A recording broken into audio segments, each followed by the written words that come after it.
Hello, everyone. Welcome to our Friday Happy Hour podcast. We call it BKOT, Build a Kick-Ass Offshore Team. New episode with the same old faces who are really looking forward to the weekend. And are you guys wanting to do the podcast or just close it before even announcement? No, I appreciate the comment about how old we look, but we look forward to this podcast and we want to do it. That sounded very positive and enthusiastic. So today's podcast is impact of a good team dynamic on your business. I'm definitely not the expert on the panel, but probably the viewer this time and the learner, because we have Sia and Mike, which is in their coaching business and in their coaching career have really great experience and really great advice and tips to share on this. So, honestly speaking, when I was actually thinking about this topic before starting this podcast, what came to my mind was, while growing up, while running this business, I lost few people on my way in this 5 years, and honestly, some of those people, were kind of, I thought it was it was a natural progression of the business through which I lost them. But some of them probably I thought that I could have kind of avoided those situations. So that was the first thought probably which came to my mind, while I started thinking about this topic and this podcast. So honestly, as I said, I am a learner about this topic, and today, after building a company and building this team together with our managers and senior managers and everyone together, I genuinely feel this is very, very relevant to run not just a 10 people company, but even 1,000 or a 10,000 people company. So, yes, Mike, Sia, anyone can come in and join in uh, uh, and can add value. One thing, for any growing firm where the focus is on business development, new client, adding new service, this is definitely something goes on the back burner. Good team dynamic. Focus is always on hunting. If you'll hunt, if you'll grow, everything fall in place. That's how we think. That's how I think, and I think people think that way. So this actually, this thought actually kind of hits you only when things starts falling apart even a bit. Mm-hmm. So yes, yeah, your thoughts. This probably comes to you in every coaching business, every coaching client, or every client that you work with. Yeah, it's it's such a relevant topic, in business or in your personal life.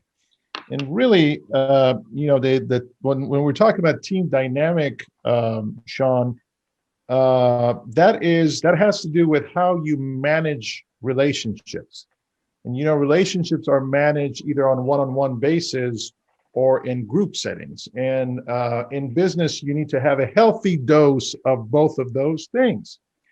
One thing, as I was thinking about today's topic, one thing really stands out for me is that if you really think about this particular, you probably heard this, that, enemies become best of friends when they find common enemy between them, right? So when you have two people that are just at odds, they're butting heads and they're each other's enemies, the moment they have the same common enemy, the same thing that they want to fight against, they join forces, even though they were just about killing each other about 5 minutes ago. But the moment they have something else, and that reveals something very, very significant.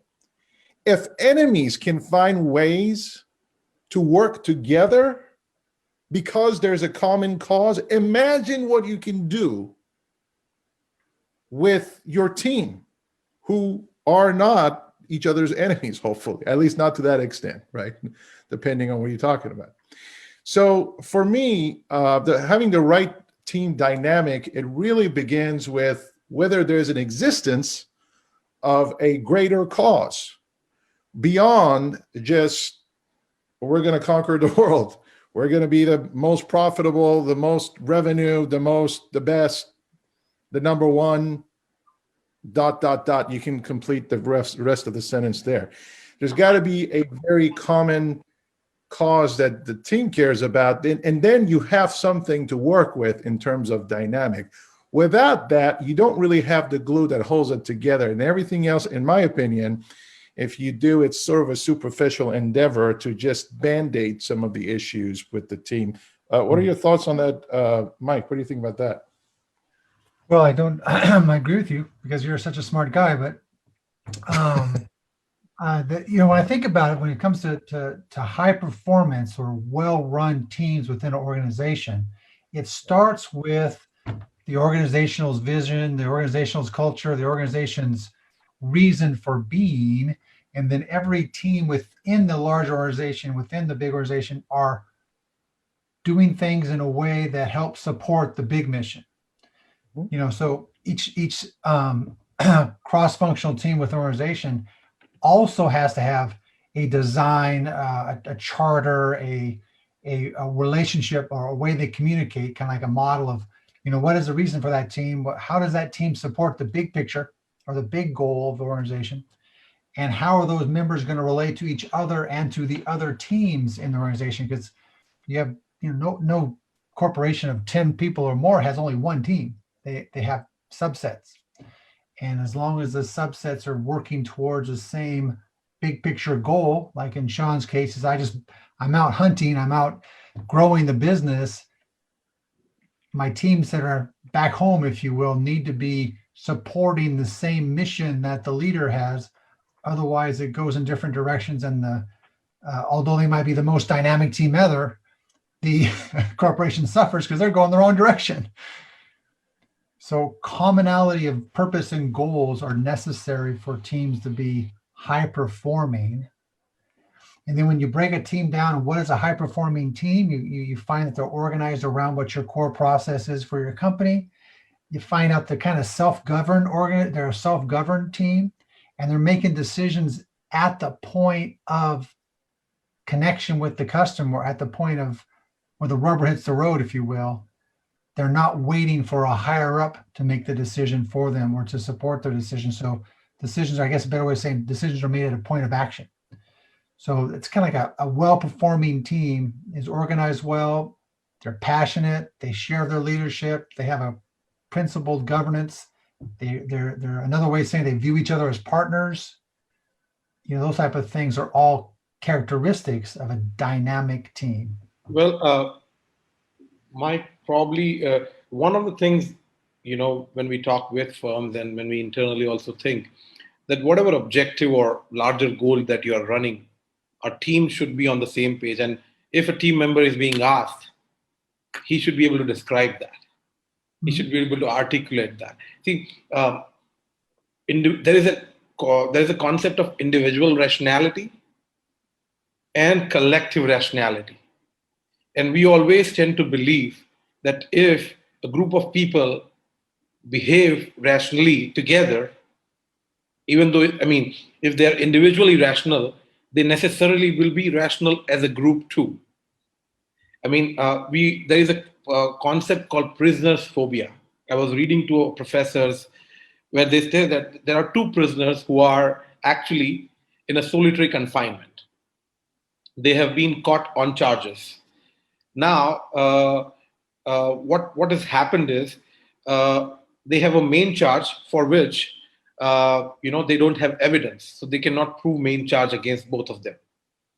But they have circumstantial charge for which they'll be punished. Now, the option with the police or the authority is that the prisoner A, if betrays prisoner B, Prisoner A can get free as a witness, and prisoner B would be jailed for 2 years. Same way, if prisoner B betrays prisoner A would be jailed and prisoner B would be freed for 2 years. If they both keep silent, you are not going to get proved on the main charge. So you'll be, basically in prison for 1 year. And then if they both betray each other, basically they both will be charged for 3 years. So now common rationality is they both will betray each other. And they both would be charged for 3 years. The reason is they both would think that we would be free. So the individual rationality in aggregate somewhere is not a common rationality or not a collective rationality. So this is a prisoner's mentality. So the idea is to break the confinement so that they know what is the common good. So again, an analogy from finance, which I say, where the choices are always, where you think what is rational for you might not be rational for you and might not be collective rationality. So sometimes people do think, this is what I feel as an organization, when you lay out the purpose and the collective goals, we always think, and this is my thinking process, this is where I think I was, wrong. I always thought that if I'm trying to do something which is okay for an individual, it should be okay for the business as a whole too. But that's where I kind of, somewhere I thought that it is different. Because individuals, sometimes we think, but individual does not behave rationally. Yeah. That's the problem. It starts though, you have a goal, you have a direction, you have your vision, you have everything in place.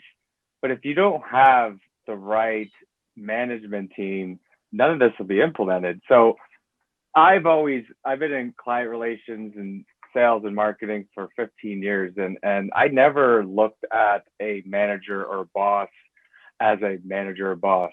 I always wanted to be a leader or follow a leader, right? A leader is somebody that leads from the front, leads by example. You could bark orders and tell and direct all day long and give ideas and then disappear. But if you're there with your team and you're working with them and you're showing them and you're celebrating everything, it's all about celebration.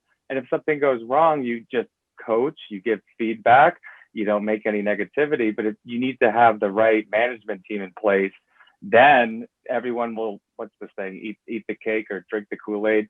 And it just to foster that type of environment, and it just keeps going and going and going. But if you have somebody that's like doesn't agree with it or goes their own way, then you have weeds in there per se. So you got to have not managers or bosses, but leaders. Somebody that you want to work for, you want to go to work. You don't treat it like a job. You're excited. You just can't wait to do what needs to get done with it. Yeah, you're spot on, Chris.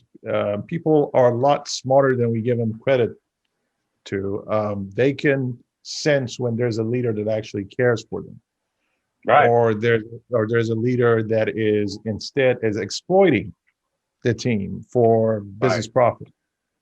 I think a lot of people can sense that very easily, very quickly, and they know what's fake and what's real. And the reason for that is because, frankly, we spend with people we work with more time with them than we do with our own family. Just if you think about how much time during the day you spend with them, well, now it's on Zoom, of course, through email, through this, and we have a lot of my criticism is that we have a lot of we connect, but there's not a lot of connection, if that makes sense. So, I mean, one thing that I always think about in terms of team dynamic is I think of the military.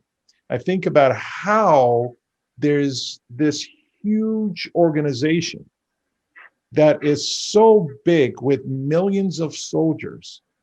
And somehow there's a dynamic there that holds them together so they can accomplish goals, right? So what do they do that works well? And when I did some research on this and studied them in depth, I realized, well, one, they have a way to simplify and clarify what the standards are. And by standards, I mean the values. What are the values? You talk to someone who's been in the Navy, and they'll tell you specifically there's 5 things or 3 things or 4 things. Anyone here a veteran? Mike, are you a veteran by any chance? Or, you know, I would ask Chris the same question just by by his appearance alone. I would think that you are part of the special operations. Oh, my mom wouldn't allow it. Don't worry. My mom would not allow that. I still think you're in some kind of a position that you're not allowed to discuss in public, which that's fine. If you want to deny at this moment, we could do that. But no, I'm sorry, what was that? When you come after, you know, the bleach tips, short tips. Yes. So look, when you look at the military, you look at the fact that they simplify things, they standardize things, and it's very clear across the board what the standards are. Now, as long as in terms of leadership, you, Chris, talked about, you know, it matters what kind of a leadership you have to create that team dynamic. And what I've seen this work time and time again. You've heard this probably if you watch any of the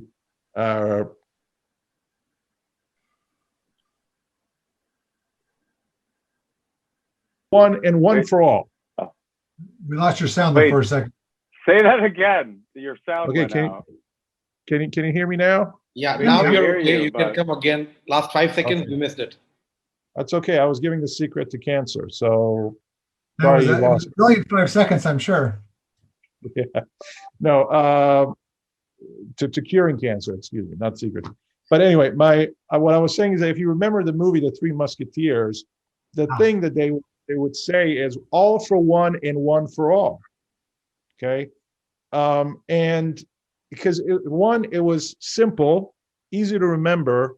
And what does it really mean? What does it really mean? All for one and one for all. That one could be the leader. One for all, or vice versa, right? So I think simplification is quite important. And one thing I've realized that it works really well, guys, is when leaders create accountability and transparency. Without the standards, you cannot have any kind of accountability. So you simplify what the standards are. You put yourself on the chopping block like the rest of your team, and you are transparent in what you're trying to do. And by the way, if you're not upholding those standards, you empower your team to hold you accountable. And that will earn you respect for your team. That tells you that you actually care about a bigger cause than putting yourself here and putting your team under you. Well said. Well, I guess I'm done for today. Enjoy the weekend, folks. I'll see you next week. Enough said. He said the final word. Oh, there's more. Okay. No problem. This stuff really gets me passionate because it's, you know, it's about relationships. It's not about, you know, what most, well, I'll tell you what, this is very important. If you had a few children, let's say you had two children, 3 children, and let's say you wanted to adopt a child and add that child into your family, what would you go through before you pick and say yes to a child coming in? Would you consider how that child would fit within your current family dynamic? Would you consider the personalities and where your children are right now in life in relation to what that new child will add or take away, or what would be that dynamic look like? For most of us, if we were in that position, we would actually take the time to consider those things. However, time and time again, I see when people go to hire new employees, they don't consider those things. Instead, it is so fixated on whether the employee has the technical capabilities, whether the employee has the, can they answer the questions in the way that is pleasing to the ears. And, if you've been watching politics for any time of your life, you'll know how you can always give an answer that is pleasing to the ear, but it's not necessarily a good reflection of what the truth is. So the point of it is that it begins at the hiring stage. If you actually pay attention to how that person can fit in your current team, I had someone, I don't want to mention a name. I had someone who justified, someone I was working with, justified hiring a new person that was at odds with the rest of the team. And the reasoning, the logic behind it was that when that person comes in, he or she will challenge the rest of the team. And somehow we're going to get better because of it. Yeah. How do you think that worked out? Sia, I have a question. Sia, I have a question here. So Sia, I think what you're saying is absolutely bang on. That the new person who wants to come in wants to prove his point. So the only way to prove the point is you challenge the current normal. Yeah. Whether it is right for the business or the wrong for the business, sometimes you don't evaluate that. Okay? Yeah. However, my question is this. Let us take our example. We are a fast growing company.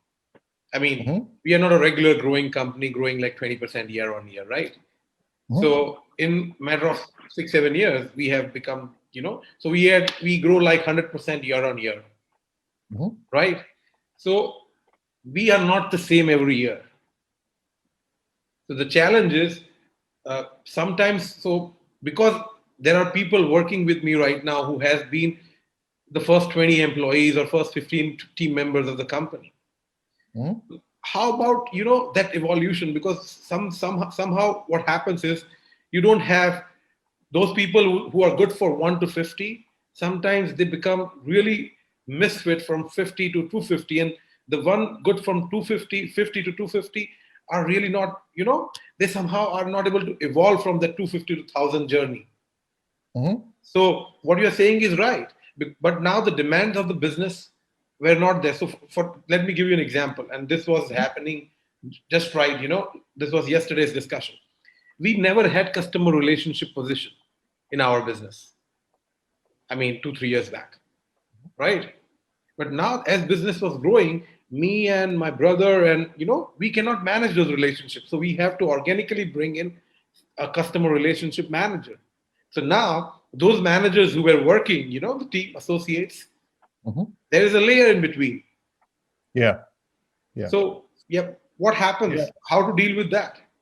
Well, I think you brought up a very good point here, Sean. What you are really referring to is roles change, responsibilities change. What doesn't change is principles and values, no matter how big the company gets. As a matter of fact, some of the most successful organizations in the world, they have had their values and principles since they were just a small business before they became multinational Fortune 500s. However, you are right in that when your business evolves, roles and responsibilities change. One of the very interesting exercises that I know that you guys will go through at our Accountable 2020 event is the Team Roles and Responsibilities Checkup. And that checkup is basically consists of, you hire someone. I mean, forget about the growth for just a moment. Just put the growth thing aside for just a moment. Let's say there is no growth. But the chances are when you hire someone, a year later, when you look at what they actually do, their role and responsibilities, it has evolved. Well, I mean, just by the virtue of time and circumstances, let alone if you have growth and you have opportunity and you have different market changes and you add people, that even makes it even more complex. So I think we just need to have a real honest assessment about the fact that some of the people that we've hired under certain titles and roles no longer fit in those categories. And we need to evaluate that and make the proper changes in order to make sure that person is still a good fit and under that role. And in your example, you have customer relations managers as an example. New title coming in. New title coming in. Coming in the middle, yes. Yeah, I think that you can change roles, you can add, delete roles from your organization without impacting the dynamic. As a matter of fact, the more you proactively watch how the roles are, that specific exercise I just mentioned, it reveals where are some of the overlaps are between roles.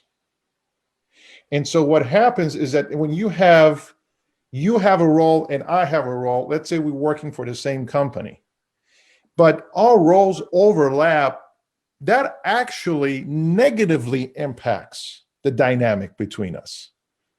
We could, outside of work, we could be very, very much compatible.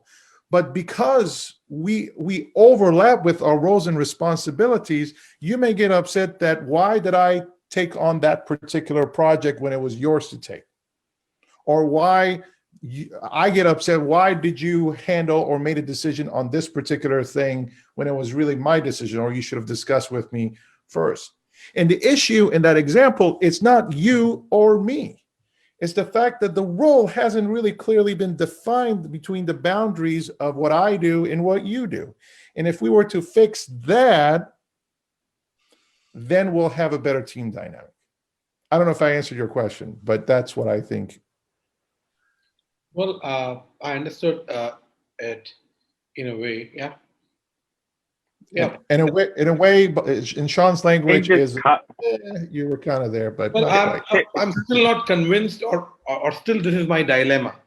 Yeah. That sometimes when you work closely and when things starts evolving, how to manage that evolution when in a group company which is growing, adding 150, 200 employees every year. Mm-hmm. So there are multiple titles which come in, all the time, which, I mean, previously there were just hierarchy. If you start, there was me, and then when there were one layer. So this was a two, and then things starts coming in, things starts adding up, and the hierarchy gets bigger. Not that we want to compromise on agility of the company. No. Yeah. Still, our managers are super empowered.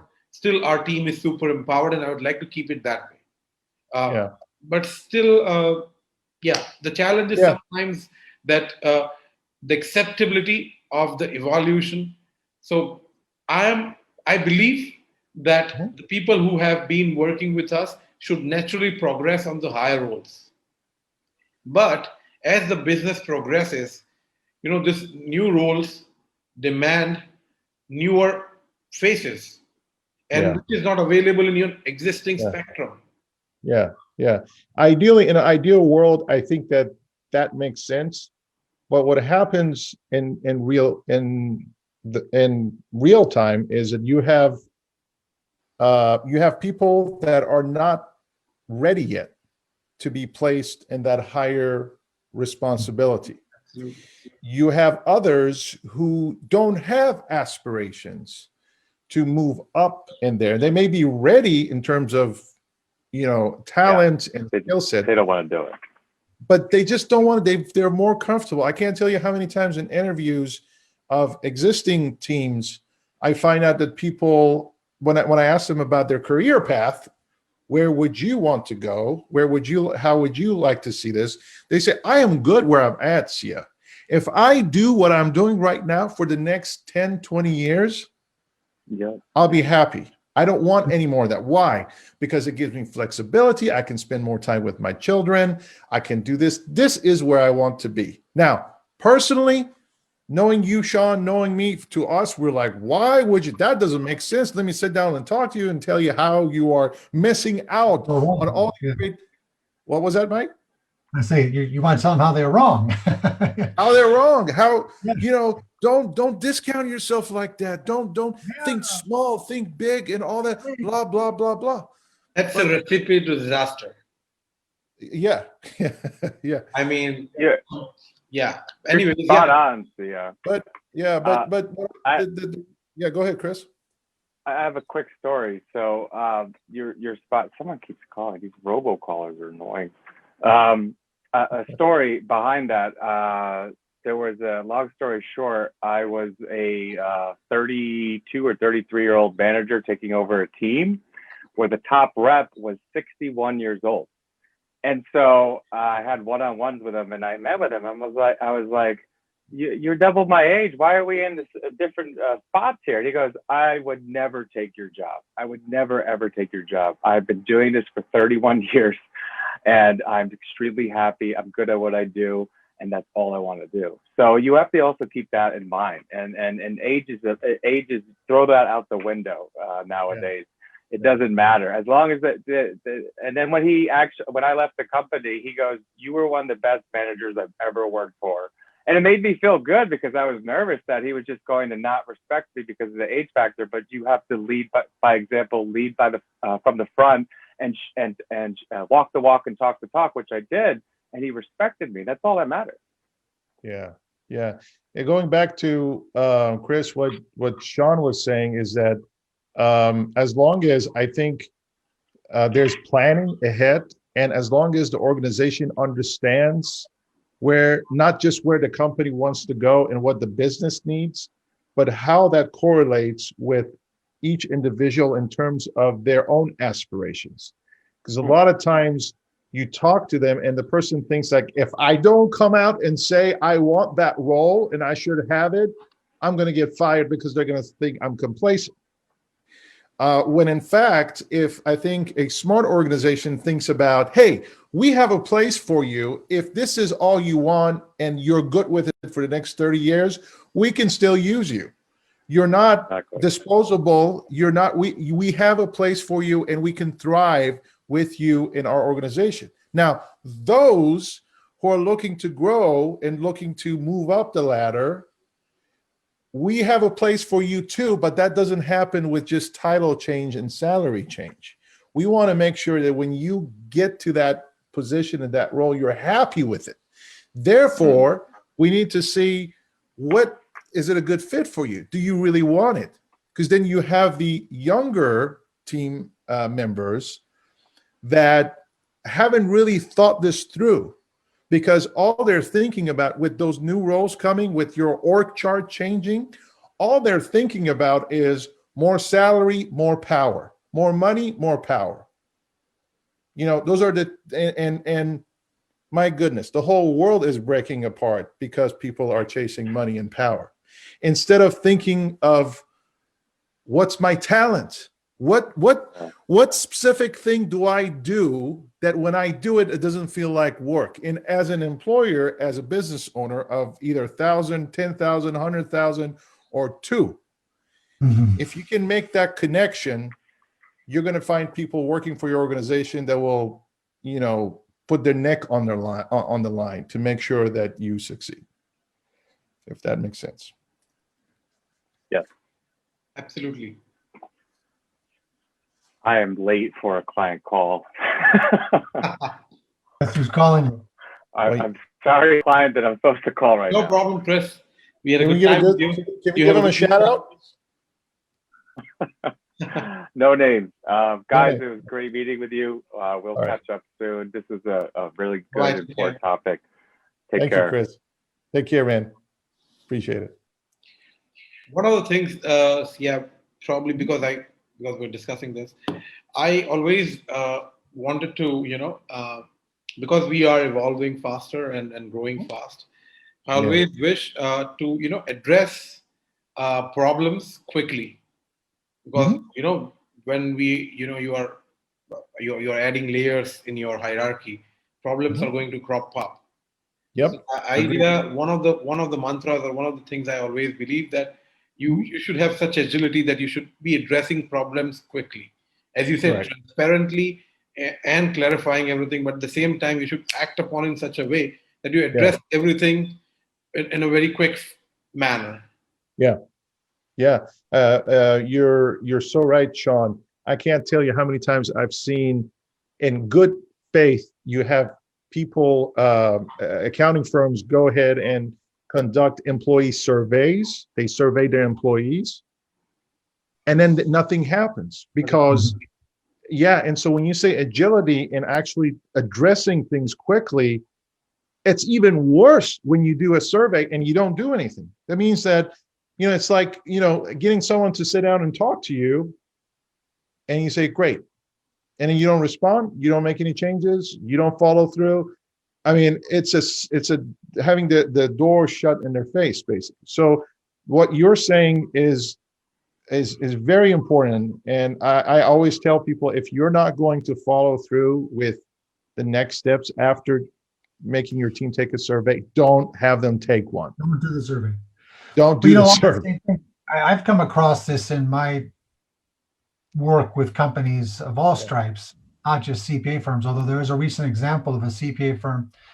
But the communication breakdown typically with an organization is with the ownership or the higher level employers or personnel, individuals responsible for the decisions that are not necessarily the day-to-day decisions, but the big corporate decisions, where people give them suggestions. They say, thank you for that suggestion. And they think that by just doing that part, it's done. Yeah. And even though in their minds, a few days later, they've already answered the question and they know the answer, but they don't tell anybody, or it doesn't get so that circle doesn't get complete in the communication. That breaks down the dynamics of a well-run machine. Because even if the answer is no, Sean, even if you don't want them to do X, or if their request is unreasonable, they need to know and be told timely so that they can accept it. Otherwise, all they do is wonder why, and wonderment doesn't help anything. Yeah. Especially when you're going fast like you are, Sean. I think a fast-growing company really has to work hard on communicating and updating and sharing and letting people know what's happening. Being as transparent is a word that people love to throw around. It just simply means just open up yourself and let people know what's happening, even if it's bad. But just to constantly communicating is so much important, because we get so busy growing, we shut up, we don't talk, we're just growing. Yeah. And it's hard.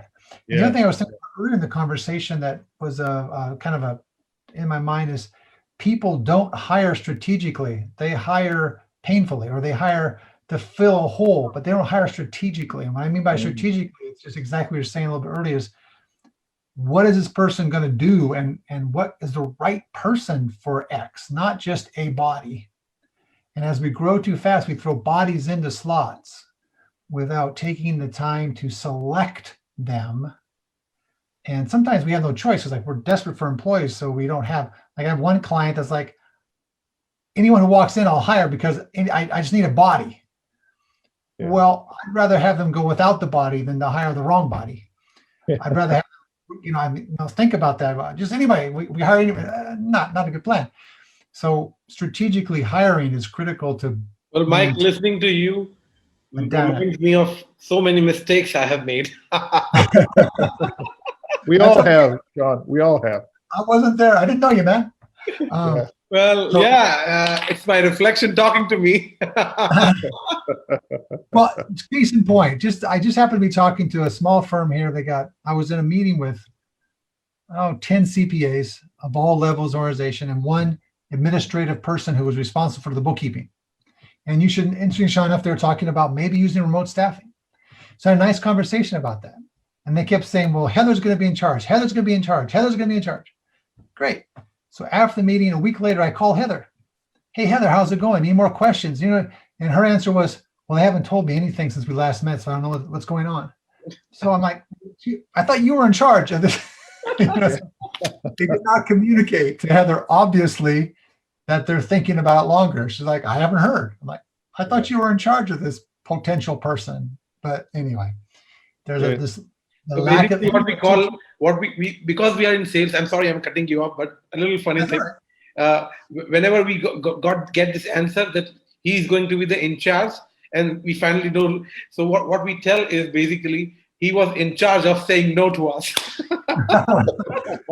didn't even say that. She didn't even say no. She just said, I don't know. So he deflected the answer, I suppose. So I wheeled my way back around, and the answer was not right now. But that's still, it was just kind of, I thought that was kind of interesting that the person who was supposedly going to have this help didn't even know she wasn't allowed to have the help. So anyway, that's communication, Mike. You know, it reminds me of years ago, I did some consulting for a major hospital chain, nationwide hospital chain, and talking about agility and communication and how do you close that gap when you're talking about, you know, 100,000 employees, right? And so just in the one building, the headquarters, the one floor had about 3,000 employees, right?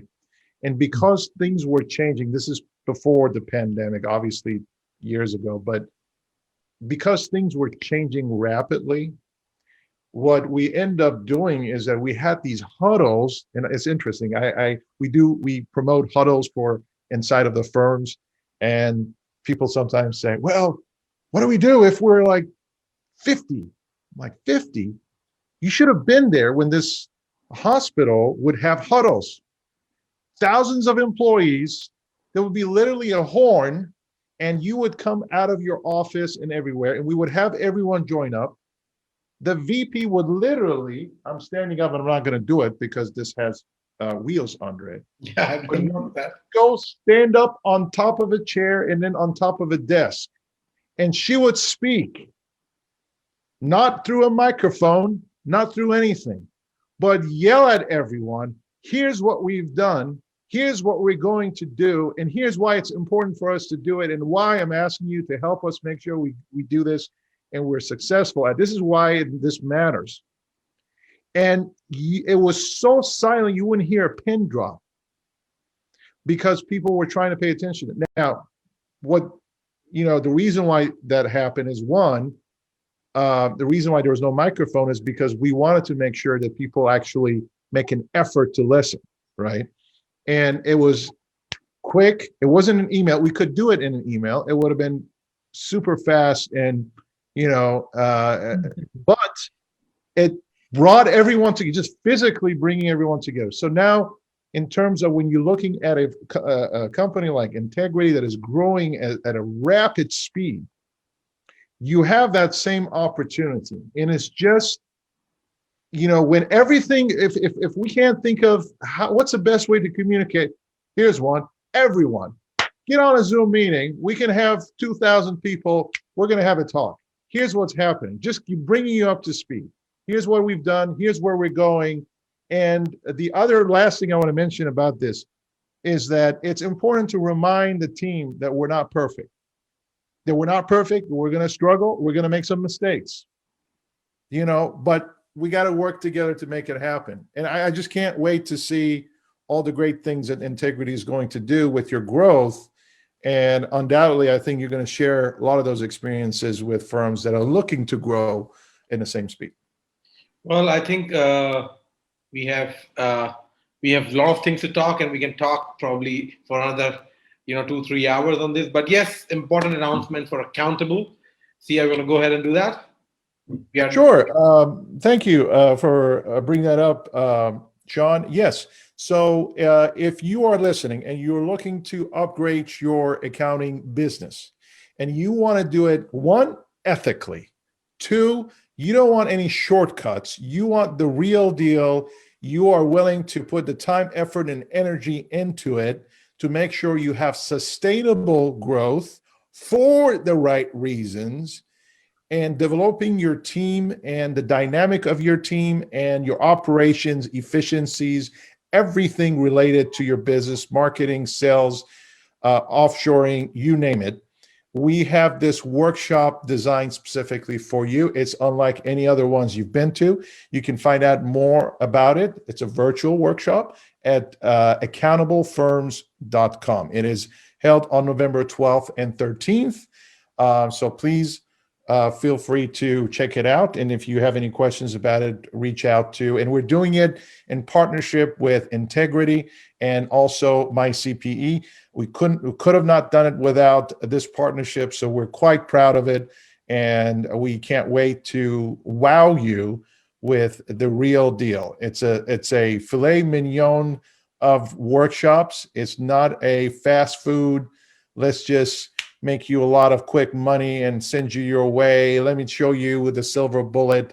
None of that. If you're looking for a silver bullet, this is not the right workshop for you. If you're looking for mature solutions, then this is something that Entigrity, MYCPE, and FYUSA put together in Accountable 2020. We look forward to seeing you there.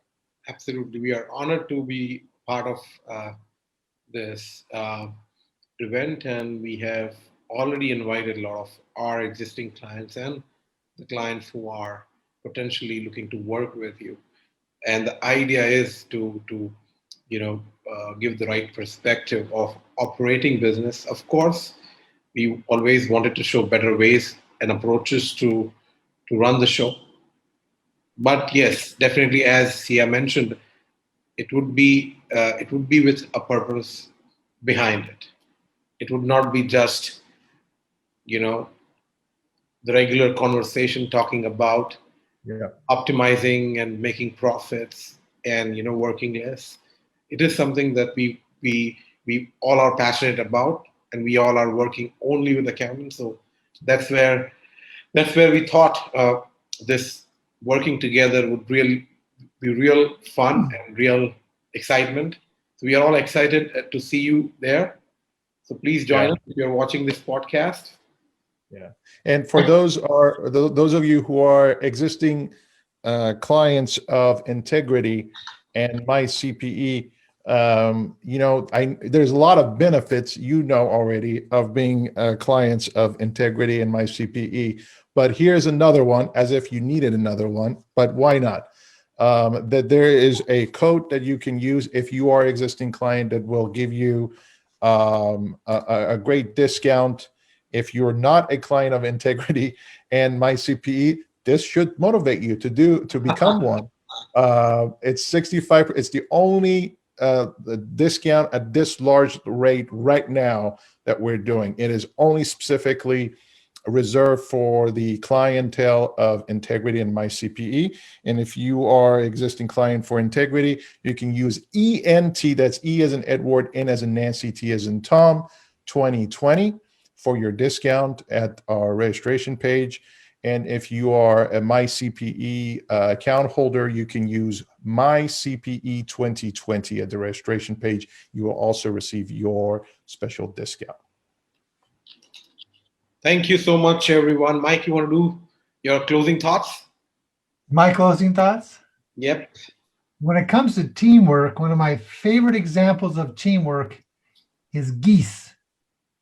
You're all familiar with how geese travel in the V form for great distances, and not everyone knows why. Maybe they were created that way. I don't know. Maybe they just like to look good. But the reason is, based on that formation, every geese further back in the line works less than the person in the front. And so they're able to go 70% further if they fly in a V than if they flew individually, just because of this flow of air. And as the guy in the front gets tired, he falls back and the other one moves forward and so forth. And that creates this ability for geese. So the same thing in a team or a company, when you're all working together towards the same goal, and things, the first guy gets a little tired, or things go, the next guy comes up and helps out, and then the next guy, or gal, whatever the case. And over time, you're building a team that can sustain great success for a long period of time. So when you're trying to work together, remember the geese. Oh, thank you so much. That was a good closing thought. Thank you so much, everyone. Thank you, Sia. Thank you, Mike, for today's podcast. And we'll be closing this. This podcast will be available on our social media handles too. So please do watch it and share it to the like-minded people around you. Thank you so much. Happy weekend. Thank you, Bye-bye. everyone. Enjoy the weekend. Take care. Hello.